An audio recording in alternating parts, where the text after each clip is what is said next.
Hi everyone, hope you're doing well, and I hope you're looking forward to seeing the back end of 2020 and moving into 2021. I'm going to do a little presentation today for you guys on how to set up a training academy and where that training academy could ultimately take you financially and business wise. But first, let me start with who I am. So, my name's Kate. I've been a beauty therapist for 25 years and I've been a trainer now for nearly 19 years, so quite a long time. I've had VTCT training centres. I've obviously done a lot of private training. I've created my own brands. I've distributed brands for other companies. I've worked for other companies as a trainer. I've done it all. Okay. So when it comes to knowledge and it comes to understanding this area, then I'm there and I'm able to help. And over the years, a lot of my students used to say to me, Kate, how do we start to teach? We don't know where we're going with this. And at the time, I was very protective of that information. And I was very quiet and conservative, and I was very held back, not just with people that were asking me information, but I never used to put myself out there business wise neither. I was quite a private person, and that doesn't always pay off in business. Sometimes you have to get some balls and you have to go out there and put your face to your brand, or put your name to your brand, or a voice to the brand as well. So for me, beauty has been my breath, it's been my oxygen for 25 years. I've basically lived and breathed it. It's been the only career that I've really wanted to do other than midwifery, but I somehow never got the balls to go into that direction. I have just literally spent my adult life, doing beauty therapy. My father told me that he would open me an estate agents because beauty therapy was never going to make me any money. And actually, well, here I am today. I'm making the money. I'm living proof that this industry is financially absolutely rewarding, and there are people making unreal money every day. So people are earning, each week 5, 10, 20, 30, 50,000 pound a week, and that is real money in their hand. You need to take your business to the next level though. So if you're sat there today with just a salon, you are not going to make the money that you want to make. We're working on low industry, low cost treatments. Okay, so even if you're doing uh, injectables, if you're doing aesthetics, yes, there is good profit margins in there. But if there's just you in the business, then you're going to be capped. You're going to reach that ceiling of what you can earn. You then need to step into the next level and understand that you can actually earn more and you can actually work less. And that's where you need to start taking the business. So you will never get rid of always your client base. You can still keep that, but you then start to bolt on other revenue streams. And this creates several streams of income. The most dangerous thing anyone can ever do is put your eggs in one basket, okay? And this has been evident more so than ever this year. This year has shown us that having one revenue stream can be taken away from you literally overnight. Now you probably sat there going, but hey, the whole beauty industry was shut down for 6 or 7 months, including the training academies. Yes, they were. But actually, the people that were still making the money throughout lockdown were the trainers and were the training academies and was the distributors, okay? They might have took less money, but they were still actually taking that income in and bringing an income in, whereas the salons just couldn't do that. So for me, training is there, it's adaptable, and we can make that money. And it's another stream of income to bring in when another stream of income goes. And a good example of this is our quiet seasons. So in a salon, our quiet seasons usually run between July and August, and then we go a little bit quiet over Easter holidays when everyone's away, and then we go quiet after Christmas. And it's those times of year that you can then sort of substantiate that income with teaching, or you can substantiate that income with sales. So there's always that revenue of money coming into you. Okay. So it's a lot more viable for your business, it's a lot more viable for you, and you don't have to sit there at the end of every month going, I don't know how to pay my staff. Okay. And we all have been there. We all have sat there sometimes going, oh my crap, I don't know how I'm going to pay my rent. I don't know how I'm going to pay my bills. And more so this year than ever. There's also so many of you that has literally opened your salon doors, and a week later we went into lockdown. And so many of you are now loaned up to the eyeballs, granted up to the eyeballs, and you now need to make that money and that revenue back. And training is absolutely amazing, perfect opportunity for you guys. If you have got the skills, if you've got the confidence, and you know you could take this industry to the next level, teaching is absolutely 100% for you. The other beauty of teaching and obviously how I'm going to teach you today and what I'm going to coach you with today is that you can earn money while you sleep. And this is one of the things that years and years ago I had a business, and it involved me selling the consumables to the trainers, or to the trainees, sorry, to the students. And I would be lay in bed on a Sunday morning, and my phone would go ka-ching, ka-ching, ka-ching, ka-ching, as money was just coming in, coming in, coming in from sales. And that was my money coming in on a weekend when I wasn't working. And this is where you need to take your business, guys. And you can actually create a nomad lifestyle with this business also. So if you want to travel, if you want to go and see the world, if you want to go on holiday and not have to worry about maintaining a client base, which obviously, if you go on holiday for 4 or 5 weeks, them clients are going elsewhere, guys. So this is a kind of, and I live a nomadic lifestyle. I live between here and I live in India as well. And I'm trying to permanently move to India. So everything that I own is in India. So at the moment, I'm stuck in the UK. And this seems to be a common story through quite a lot of beauty professionals who stagger lives in different countries. And this can be you guys, okay? This is really seriously where you can take your business. So if this is the lifestyle that you want, then you need to carry on listening to me today. So why teach? And this is the main question that so many people ask me, is why should I get into teaching? And it just makes financial sense. It gives you financial stability where you've never had it before. Salons can be hit and miss. We have quiet seasons and high seasons. But when we start to teach, we actually start to bring in bigger revenue, more revenue, and that sustains us as well financially. We can start to build up them savings, guys, which you probably have lost and sort of spent over in the last year trying to save your businesses. The other beauty about teaching is it allows us to travel not only or work where we are based, we can travel to other areas of the country and teach as well. We can't do that with beauty therapy. So, okay, some people are doing Botox and fillers and they're traveling around, but actually that's starting to become quite a niche market now as well, as everybody starts to do their own treatments. So, in terms of the sort of catchment that you've got, you're going to take that from a local area to a nationwide level. And actually, you can start to take this worldwide as well. Teaching has actually allowed me to travel pretty much many countries of the world. I've been to Malta teaching, I've been to Turkey, I've been to Romania, I've been to China, I've been to India. I've gone and I've done that, I've experienced it, and this was all paid for by somebody else. And I didn't put my hand in my pocket for any of this. And I went over there, all expenses paid, visas, flights, hotels, minibar, food, private tours of the city that we stayed in, translators that we've needed, and you might think, well, I'm just a small fry person, but so was I. I've come from humble background, I've come from humble beginnings, and so have you, and so have most people. You can get there, and if that's the goal that you want, then you need to drive forward with it. It gives you more flexible working and more home time. This is so important, especially if you're a single parent, if are married and you don't see much of your partner, then this is the time. And I think COVID has given a lot of you guys time to reflect and think, why did I work 60 hours a week in a salon? I wasn't bringing that much money home. I was just stressing myself out, and I've missed out on my children, I've missed out on my family life, I've missed out on eating with my family every night. So a lot of people's attitudes have started to shift, and a lot more people want that flexible working pattern now. And the beauty about teaching, and why I concentrated so heavily into teaching, is that it allowed me the freedom to be home with my children in an evening without having to be stuck late nights in the salon working. And so for me, that gives me the flexibility, and it also gives me the growth as well to earn extra money when I need to. It allows you to be part of a really good industry that is trying to improve standards on a daily basis. So, now is the time to make the changes that this industry needs. We need good trainers, we need quality training, and we need that knowledge to be passed on to those who are maybe teaching without it. So the world goes round in circles. We need to obviously spread that knowledge amongst us, and we need to educate ourselves, and then we need to go out into the industry and we need to spread that education forward.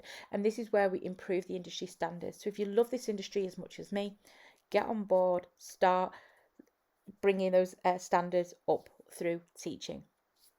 It also leads to much bigger things and many other avenues of income. So we can teach face to face, which is my bread and butter, but we can also start to teach online. And this is becoming a big shift now. So most people now are changing the way that they shop. It's been happening for years anyway. You've started to see the high street dying off, and eventually training is going to be more focused towards online. There obviously are a lot of things that I would say you would not teach online, such as Botox and fillers and semi permanent makeup, and really it should never replace face-to-face training in a whole situation, but there are times and places where teaching online can actually become beneficial to you as a trainer, and also beneficial to your student as well. And it is actually a bonus more than it is a hindrance if it's done correctly. It can also lead on to distribution and sales. So anything that you teach will require a kit, will require equipment, will require some kind of consumable. And one thing that I used to love was that the consumables that I used to sell, I would literally be in bed on a Saturday or Sunday, and I would have my phone go kitching, kitching, kitching, as I was making money sat at home doing absolutely nothing. I wasn't even trying.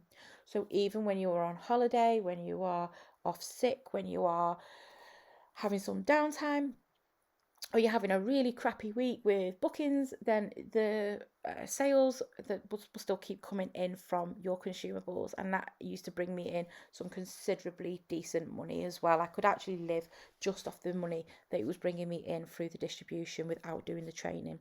So when you build that up, you create this financial stability, and you create that chain of income coming in. And if one revenue stream stops, you've got the other revenue stream. And as I said earlier, that the beauty industry, the training side was still making money while the beauty industry was closed down.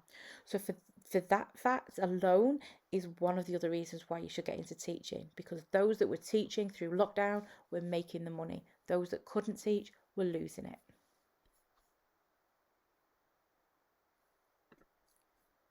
So guys, what are your goals? My goals have always been long term to live abroad. I've never wanted to stay in the UK, and my goals and my dreams have come true. I'm now actually moving to India permanently, and we're setting up factories over there to move into not only manufacturing for beauty industry, but also into other manufacturing as well. We're going to have a farm over there, which is going to have my horses. I'm trying to work on an elephant, believe it or not.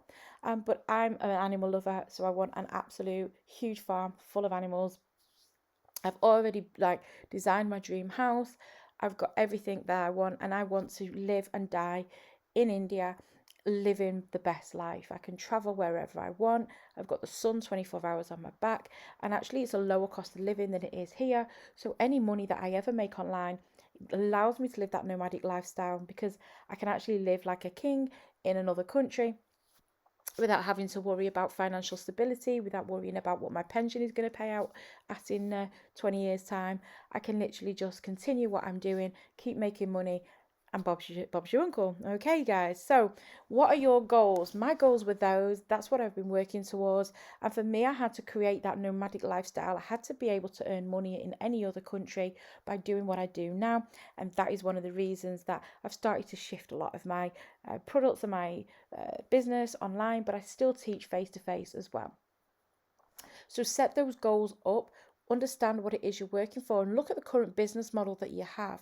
Is that current business model going to give you this lifestyle that you're dreaming of, or that you want, or that you're hoping for? If you're thinking about getting into training, there's never been a better time than now to start.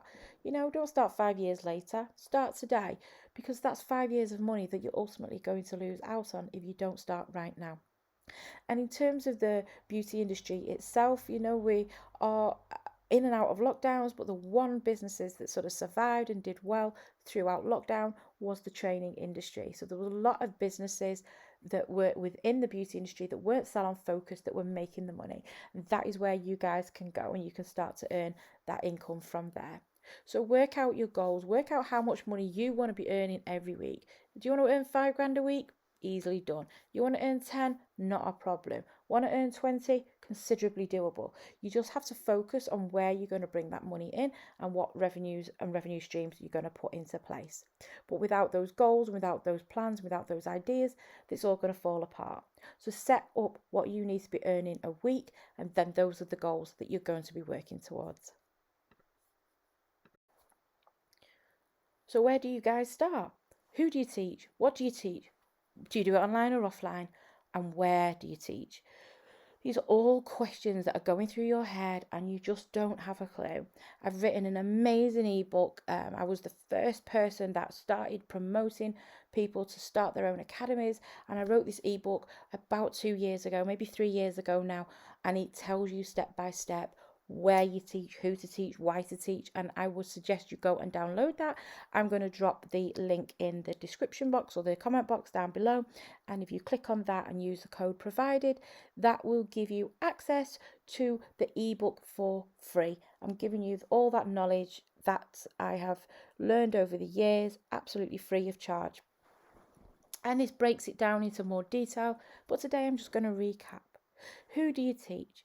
You can teach people fresh to the industry. Maybe you want to teach young mums, maybe you want to teach stay-at-home mums, maybe you want to teach children, not children, but young adults who are fresh out of school, and maybe you want to teach just level 3 beauty therapists, maybe you want to teach just doctors and nurses. Set your specifics. Do you want to just do master classes to people who are already trained? Everybody has a niche in this market, and this is the thing that when somebody rings me up and asks me, okay, I want to set up a business in this, I want to set up a business in that, but can you help me? I'll usually say to them, actually, do you know what, this is the best person to go and speak to, or have you looked at this person who also has a niche market, and try to not copy word for word what they do, but to look at how they've promoted themselves, how they've built up into that niche market. And there's nothing wrong with having a niche market. It just sometimes takes you a little bit longer to build. I generally only teach level 3 equivalent beauty therapists, doctors and nurses. The reason being is that I like to have sort of that knowledge inside the classroom, and I don't have to break things down as easily for people or as much for some people, because I teach mostly advanced courses now myself. But that doesn't mean that, over the years I have taught things like spray tanning, and I've taught that to people who've got no beauty background. I've taught intimate waxing to people who've only done waxing.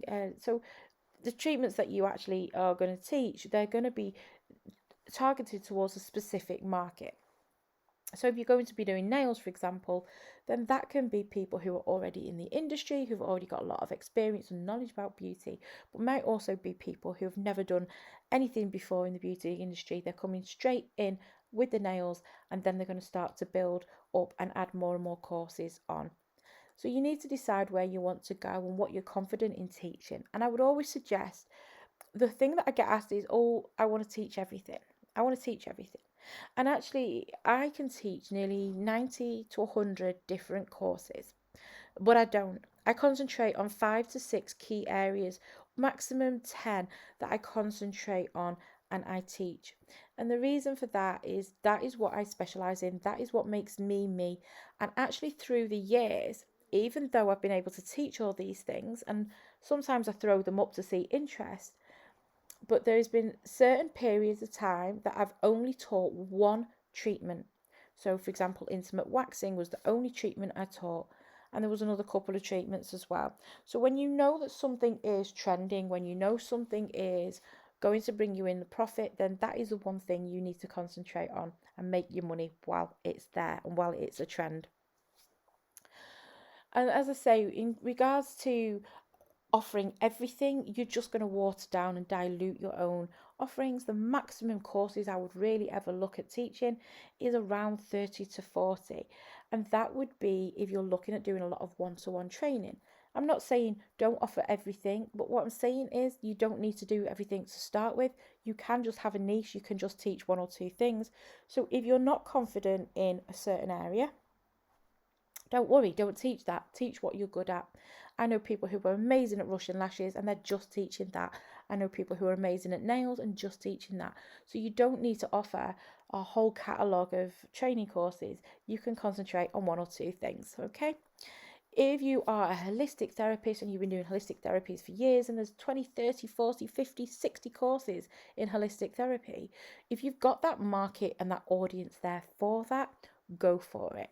But don't feel that you need to jump in all guns blazing with all those courses. For me, over the years, I've had my bread and butter courses, which have been my one standard course throughout the year, but then I would throw up different courses now and again to suit demand and to see what the demand would be like as well. So I might do a waxing course. If that wasn't very popular, I'd not then run it again. If I put up a skin needling course and that was really popular, then I might try it again the following month or the following month after that, or maybe leave it a couple of months to get the students' interest, to get the students booked on and fill up a course. And if you're teaching one-to-one, then that's even better, because actually sometimes teaching more things will allow you more flexibility with your students, because your students might come down and ask you, do you teach this, do you teach that, and you can teach them one-to-one because you've got everything set up there.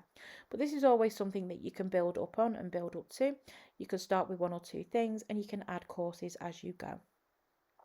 Whether you want to teach online or offline is really up to you. I obviously prefer to teach offline. I prefer to teach face to face, but I'm actually starting to come onto the online revolution now, because this is where we're all going. We're all going onto online training. We're all going onto online shopping. So most of what we're doing is online, and it would be stupid of us all to just disregard this and not actually make money from it. And my online training platform makes me a decent income, and I don't promote it much. I don't try too hard, and it gets me the business. And I'm going to start putting more and more courses on that platform. And I'm going to start doing all my theory on there, and then the student can come to me for the practical training. So it creates a blended learning environment where the student doesn't need to be with you all the time. So you don't need to book out a full day, or that student can actually get longer to learn the practical rather than spending half a day on the theory and half a day on the practical. We can spend the whole day doing practical, which is even better. And the beauty of online training is that student can go and keep rewatching all that theory whenever they want to as well. Another thing that people ask me is, well, where do I teach?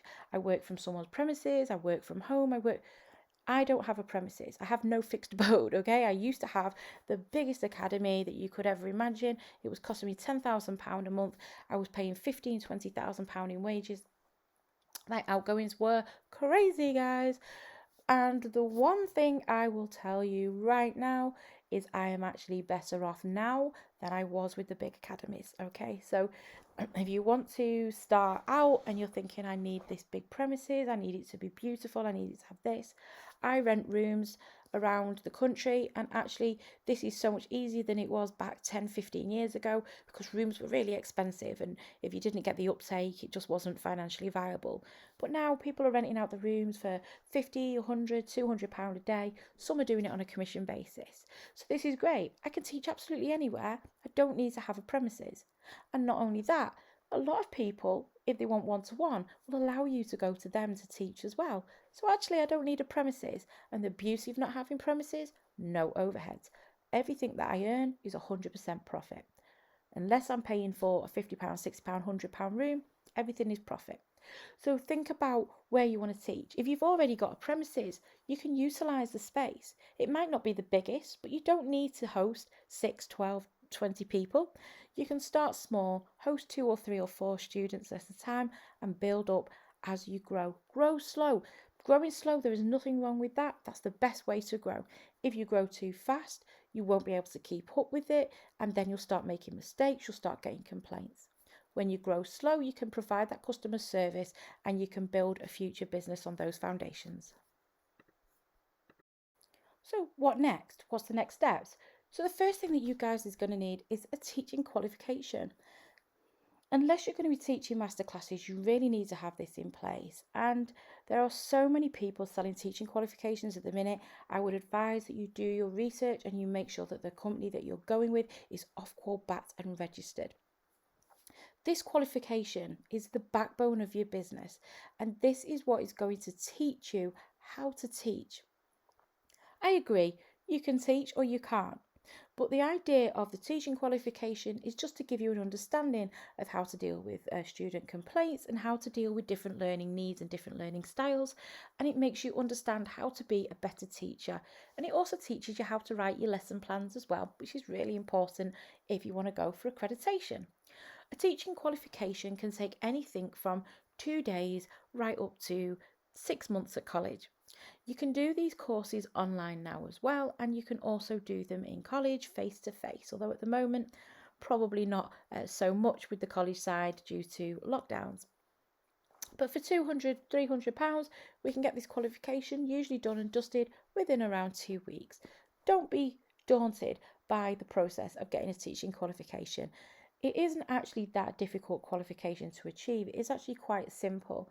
But the best thing is that it's going to set you up doing the qualification correctly. Because if you ever want to go on and teach for VTCT or work in a VTCT centre, you will need to have an off-qual back qualification, and you'll need to show that you've done that competently. The next thing you're going to need is manuals. So you can sit there and look at manuals you've previously had. What do you like? What don't you like? And start writing the manuals. When I write manuals, I put a checklist down of everything that I think needs to be in there, and then I start to write my manual up. And my goal with my manual is always to make it the best manual I can, better than what other people have given me over the years.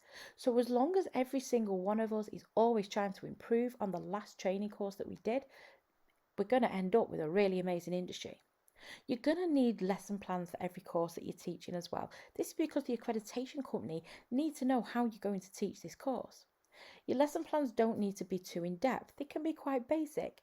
All you want to do is set out what your goals are for the training course, who you're going to teach, what equipment you're going to need, what the outcome of the lesson is, and how those students are going to be assessed. Are you going to assess them face-to-face? Are you going to assess them over on Zoom? Are you going to assess them by them doing 3 practical sessions? Are they going to need to do case studies? So these are the things you need to pop into your lesson plan.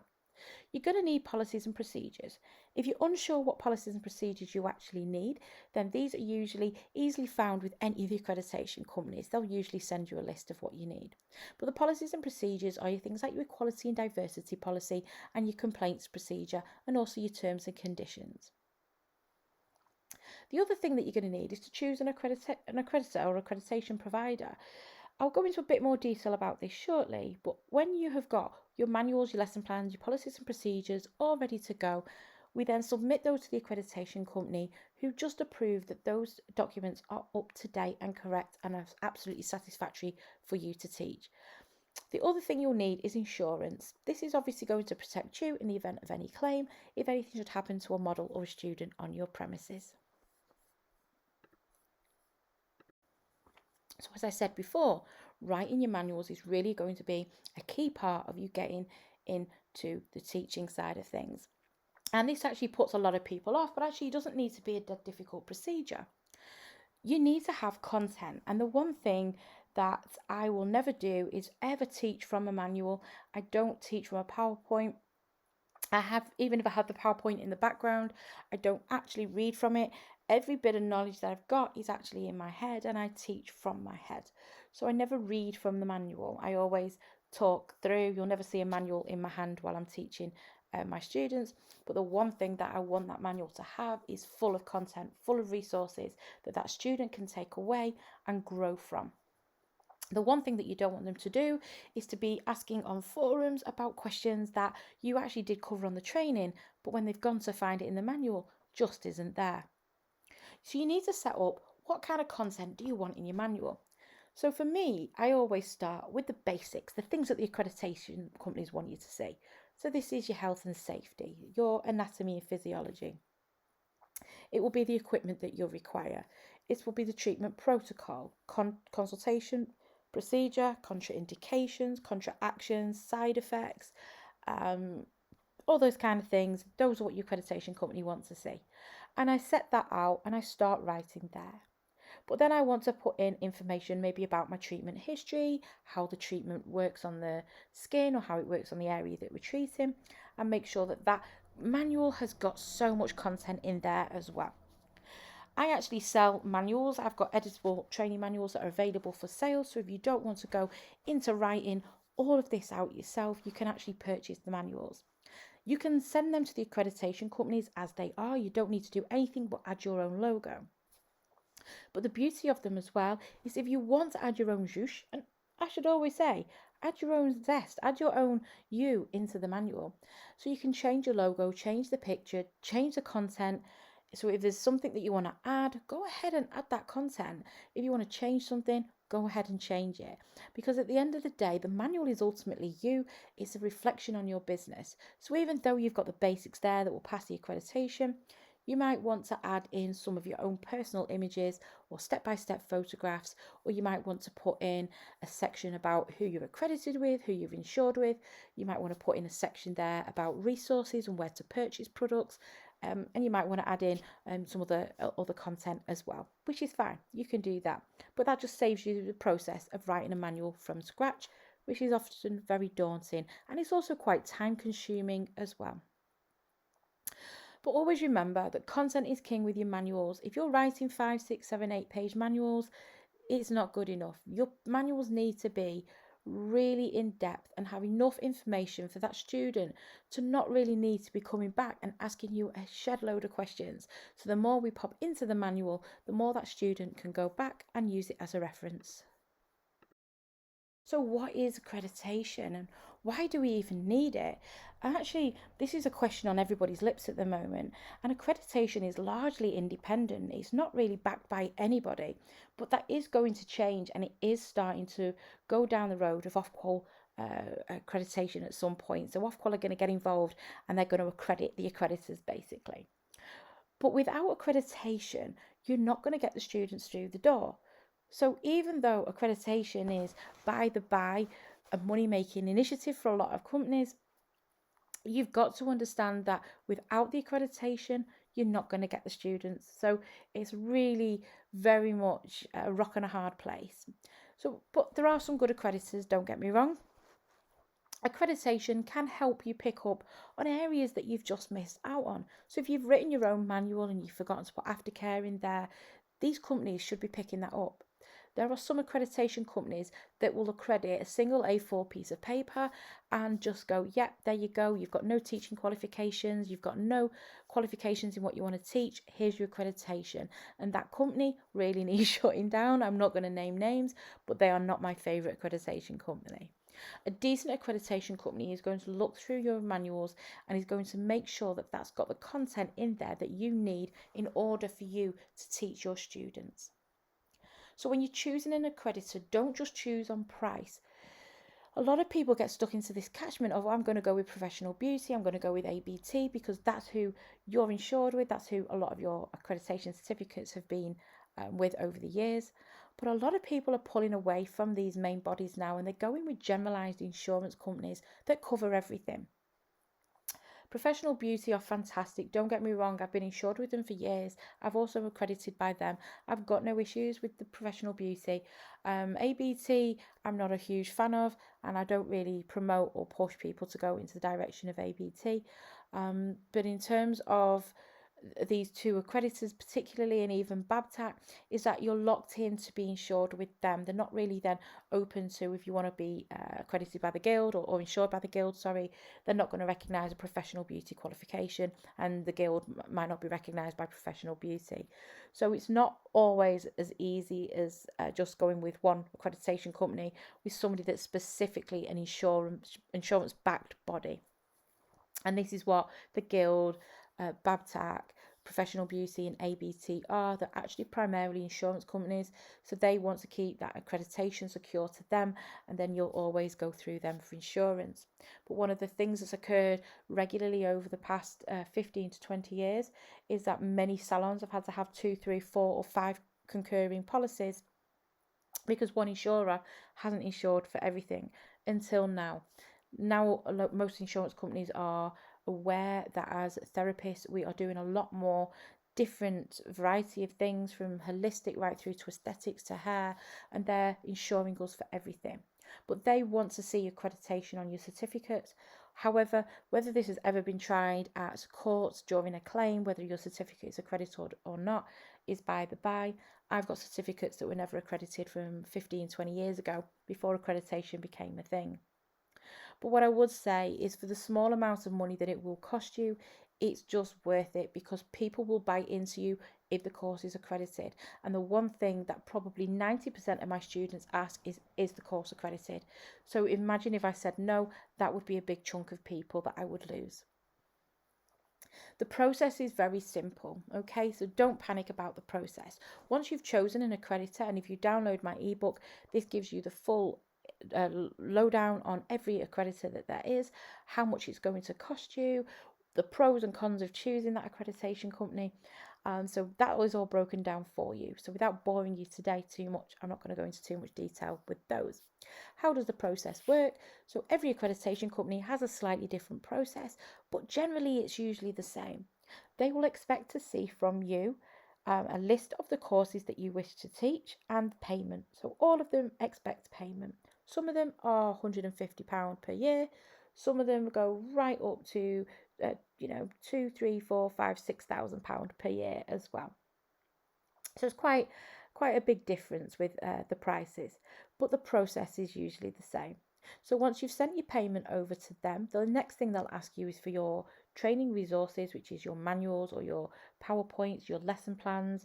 They'll ask for your policies and procedures. They will ask for your certificates of qualifications in the subject area you want to teach, and they're also going to want to see your teaching certificate. So you upload all that into a file and send it over. And this is where it gets scary, because so many people think that at this stage, the accreditation company, after you spent £3,000, is going to go, we're not accrediting you. And to this day, I've never actually had anybody get refused for accreditation. I've never known anyone get refused. But the accreditation company may send you back a list of things that they want to see in the manual. So if you're missing aftercare in one, or a consultation form in another, or pre-care in another, or side effects, they will ask you just to pop that information in. So they'll work with you to get that process complete. So don't worry, it isn't as scary as it actually sounds. What's an accreditor's role in the industry? Actually, what they're supposed to be doing is making sure that the training schools that they're accrediting are high standard training academies with qualified trainers who are giving proper training resources out and are ethical within the industry. And to this day, there is probably only 3 or 4 accreditation companies that I can sit here and say actually offer that. One of them is Babtac. Again, the only downside with Babtac is that you have to be insured with them, but they do make sure that you are a teacher, that you can teach, that your resources are really good, and so they do care about the industry. The other one is Habia. Again, another industry professional, very expensive to be accredited with, but again, they make sure that the stamp of approval that they give is only to decent training academies. The other one is Centre of CPD Excellence, and this one is quite a newcomer to the market, but they really make sure that they monitor and test everyone that comes on board. Not only do they check your course material, but they allow students to complain to them as well. So if anything is untoward going on in a training academy, that will get investigated. This means that the branding is actually more valuable than anybody else's, because they will get rid of bad training academies. And the other one is professional beauty. I actually love professional beauty. So if you're only ever going to teach basic courses, professional beauty are really, really good. Their customer service is fantastic, and they're a reasonable amount of money as well. I think it's £150 for a year. It might be more now, but it's a good price to pay. But again, they're quite strict and stringent. But the only thing that I will say is none of these academies ever seem to spot check people. Apart from Central CPD, they do spot check, but the other ones generally don't. But as far as accreditors' roles in the industry go, they're there to basically test and measure that everything that you're doing is to a high standard. Unfortunately, some of them fall a little bit short with that role which they should be having. Another question I get asked all the time is, how do you get students? And this is the same way as me asking, how did you get clients? Okay, same scenario. And the students will come. If you build your academy, the students will eventually find you. They'll eventually start to come to you. And if you're giving consistent, good training, that student is going to come back like your regular clients do. And that student's going to recommend you to other people, either online or to their other industry colleagues or to their employees. And those are going to come through and train with you also. The first thing to do when you're starting out is to contact all your local salons. Ultimately, you're offering training, they're going to want training. So always contact local salons and introduce yourself. Advertise on social media. Social media really has changed the way that we do things.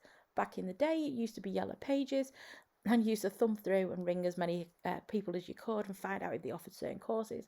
There wasn't really the medium that we've got today, which is obviously social media. We can get to 20, 30, 50, 100,000 people incredibly quickly. So whether you're doing that on Instagram or you're doing that on Facebook, you don't need to pay. You just need to become very active within forums and on your own page. And obviously in buy and sell groups as well can sometimes stimulate some interest from students. Become an expert on the areas that you teach though. Don't just throw it out there that, hey guys, I'm always teaching. You need to start to give away your knowledge for free as well. This means going into forums, helping people who've had bad training, helping people who don't understand things after training, helping people with issues. Start to make a name for yourself. If you think of the top 10 forums now, whose name is always knocking around, okay? Those are the people that are consistently getting the work, because when someone thinks about training or they're thinking about a problem, those are the people that they're going to go to and ask. And that's where you need to be. You need to get really active on groups and start getting your name out there, and also give away free content. What I will say is that there are people at the minute giving away everything for free and giving everything away for tenner. This is not what I mean. This is really bad marketing ideas, because eventually people are going to look at your value as being zilch, and they're going to go, there's no point me ever training with these, because they've given away everything for free and they clearly don't value their time. But that's not to say that sometimes you can't give away some free content. It's a prime example over the years of effective marketing campaigns.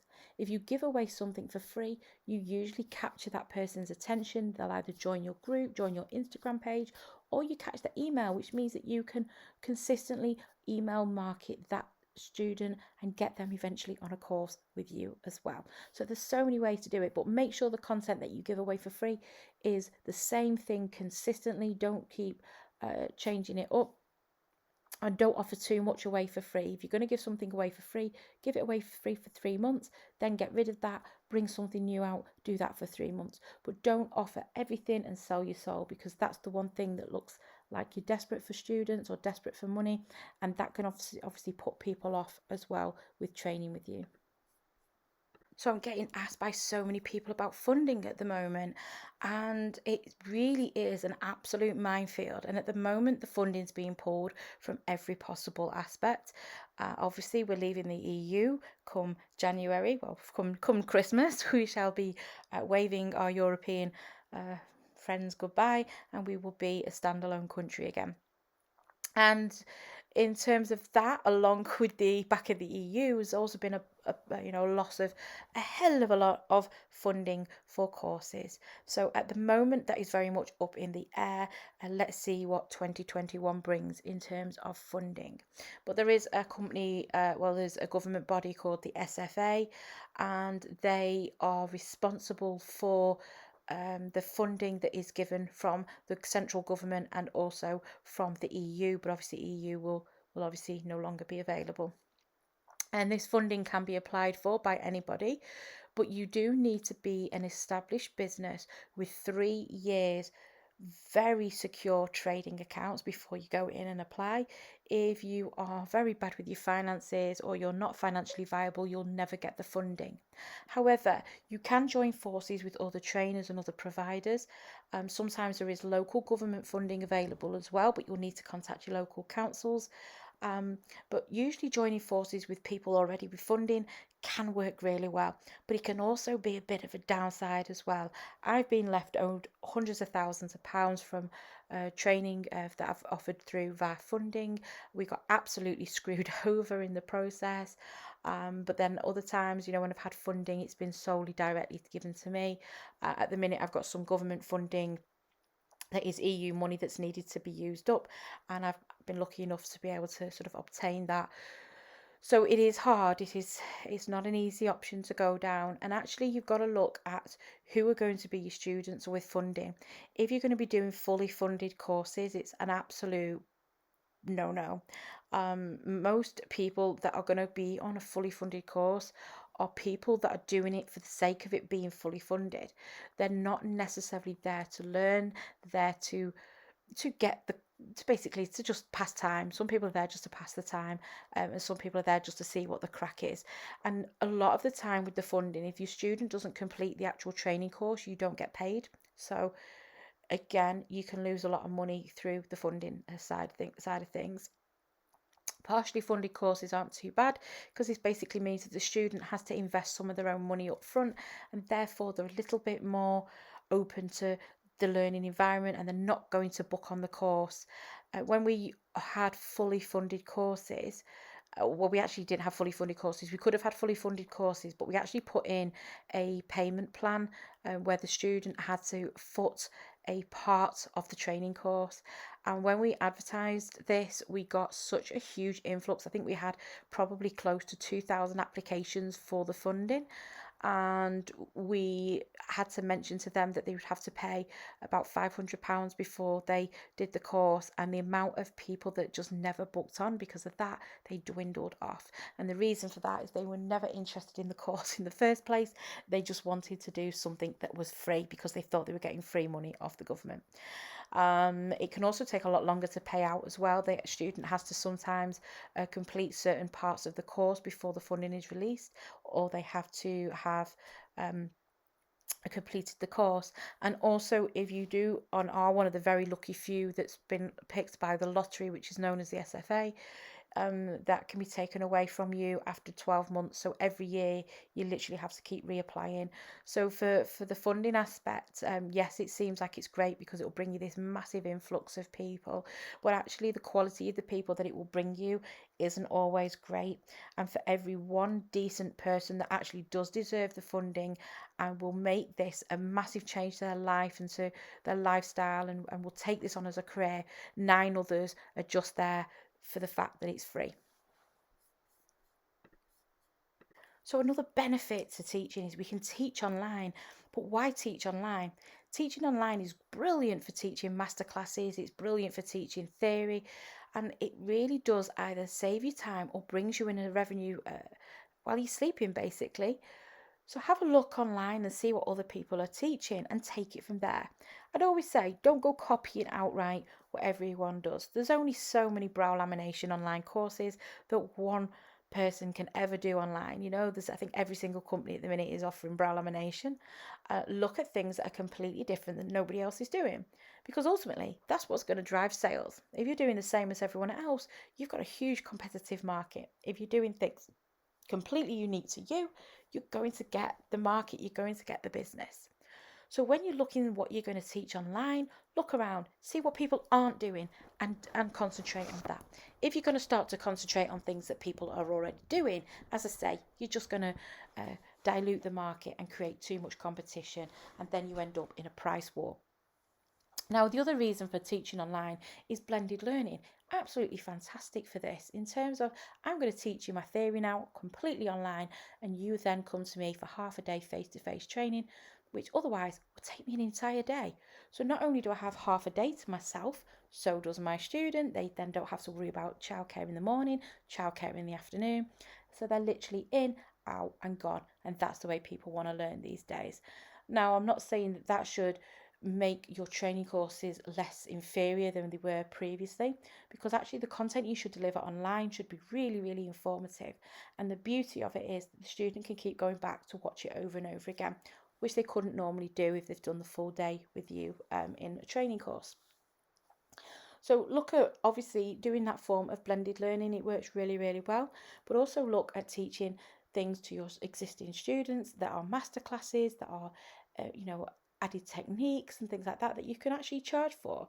So an example of this would be, a certain look of makeup, a certain nail technique, application technique for nails, a certain way of doing a spray tan. These are all things we can teach online. As long as they've already got the base certificate, we can then upgrade and teach them extra skills. And the beauty of that is while you're sleeping, it's obviously going to be bringing you that money in as people click online and do the course straight away.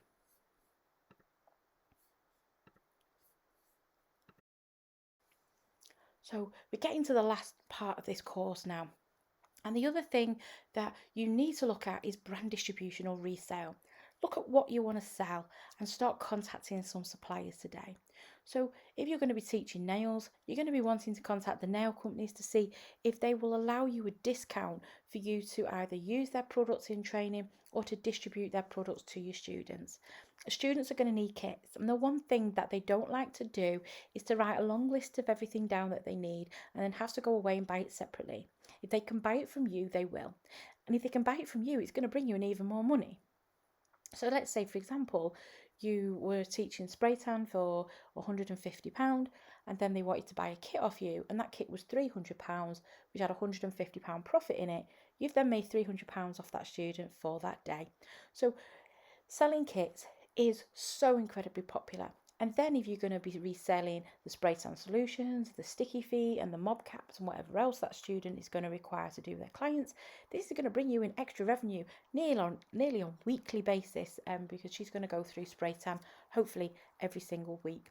So this creates a long chain of events, and the more people that we actually train, the more people that are going to come back to buy from us, and the bigger and bigger that revenue stream becomes.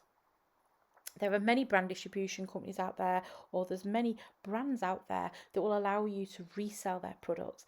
I've got a skin peel range, I've got hydrodermabrasion solutions that I resell. So there's a lot of companies like us that want really good trainers to get our products out there to market and to obviously make a profit on them as well. So contact these suppliers and see what their opening orders are and what they require you to do in order to get an account with them. If you're going to sign any contracts, do check. Some will give you an exclusivity area in terms that they'll only sell to say Altrincham is one area of Greater Manchester, or they might say you can have all of the Northwest. Some will give you that kind of catchment area, but just make sure that you have them contracts double checked. The other thing to be aware of is your legal knowledge as well. Products need, if they're coming in from outside of Europe, but probably from Europe from next year, they need to be tested and checked in the UK, and they need to have a safety data sheet, and they need to legally be registered on the CPMP portal. At the moment, we're still working towards EU directives. We're still working on the CPMP portal, but what will happen after Christmas, we're still at that we don't know stage. There is a UK portal there, it just hasn't yet been launched. But these products do need to be registered, so do understand and find out the legal knowledge if you're importing in products from outside of the UK, because there's VAT implications, there's obviously import and export implications. There's obviously product safety implications on there as well. If it's electrical, it needs a ROS and it needs to have the CE mark. So there's loads of different things that you need to take into consideration. But once you've understood that, and I always say start with British sellers, because if there's a problem, you can go back to that seller. When you start bringing things in from abroad, you're the sole responsible person. So if anything goes wrong, it's ultimately down on your head. So find out what you need to know about those products and contact your suppliers and start to negotiate a revenue that you will be happy with. Most will give you around sort of 10 to 30% of anything that you resell, and that's quite a good extra markup every week or every month. So finally, guys, we're getting to the end of the presentation now. And obviously it's a lot of information to take in. So one of the things that I've done, and I've mentioned a couple of times, if I've written a full ebook down below, so you can register. I think I put it in the comments above. You can register online, purchase the Setting Up Your Own Academy ebook, and download that free of charge. It's normally £49. I'm doing that for free for you guys to understand how to set up your own academy. Have a read through that. This should answer any further questions that you may have, but please feel free to pop your questions in the comment section below and I will try and get back to all of you guys. I also do own Salon Expert, which, as I said earlier, we supply all the training resources that you need, from manuals to PowerPoints to lesson plans to business policies and procedures packs, training academy packs, and we also have you build your own academy. If you want your own academy and you're too scared or don't know where to start, this is probably the easiest way for you to get set up in 2021 and be set up in less than 2 weeks' time. The only thing we don't provide is the training certificate or your insurance, but we provide everything else. It's really quick and easy to access.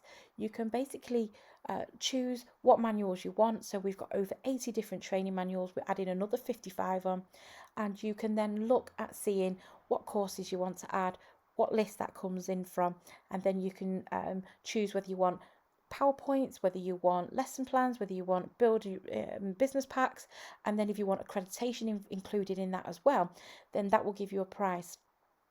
In terms of the accreditation process, all my manuals are pre-approved by Centre of CPD Excellence. So all you need to do is submit an online application form to them and send over your certificates of qualification and your logo, and they will have you up and running in around 2 weeks' time. So if you want to be set up quickly by the end of this year, these Build Your Own Academies are absolutely amazing, and they'll be ready and good to go and have you set up in 2021 as a training academy and starting to see that unreal money coming into your bank accounts. So guys, if you've come this far, I'm sure you want to learn more about how to set up your own academy. So I've done an ebook that explains absolutely everything in a lot more depth, from how to set up your room, where to work from, how to get your accreditation sorted, which accreditation companies are available, and the pros and cons of the accreditors there as well. And it also covers things like your admin and how you deal with all of that. So if you want to learn more, go to my website, which is www.salonexpert.co.uk. And in the search bar, type in Setting Up Your Own Academy, and this will find the ebook from there. Use the code Get Started. This will discount the ebook to £0, which will save you £49. Download that ebook and read through it. Join our Facebook group, Salon Expert, Industry Mentoring for Hair and Beauty Professionals. If you need any more help or guidance, I'll be there to be on hand to give you any help that you need to get your academy set up. You can also join us on Instagram at Salon Expert UK, where you'll be able to see all of our upcoming offers and be able to ask us any questions. And we'll also be doing some live feeds on there as well about issues that salon and training academy owners will encounter. So I hope you enjoyed this presentation. I will be doing another one shortly on how to purchase and set up your Build Your Own Academy packages. But hopefully this has given you the inspiration now to get started, and I wish you all the best for 2021.